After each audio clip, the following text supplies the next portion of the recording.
राहुल गांधी यांचा परभणी दौरा नौटंकी असल्याची टीका चंद्रशेखर बावनकुळे यांनी केली होती आणि बावनकुळेंचं हे वक्तव्य म्हणजे सत्तेची गुरुमी असल्याचं वडेट्टीवार यांनी म्हटलंय।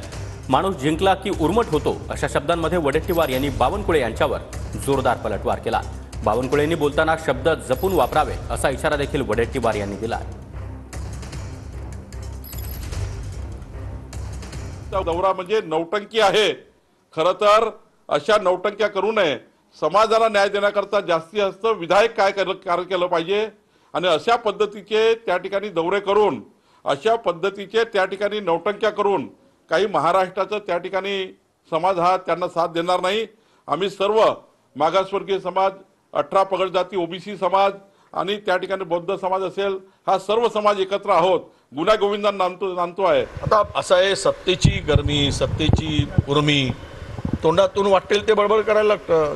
माणूस जिंकला की उर्मट होतो। संविधानाचा शिल्प तोडला जातो, तिथून झालेलं ते आंदोलन। परंतु ज्या पद्धतीने ते प्रकरण सगळं हाताळले गेलं आणि त्यातून जे काही आजची स्थिती उद्भवली, तर हे लपून नाही आहे, महाराष्ट्र सगळा बघतोय। अशा वेळेस बावनकुळेजींनी आमचा सल्ला आहे त्यांना की कुठल्याही नेत्याविरुद्ध बोलताना शब्द जरा जपून बोलावेत।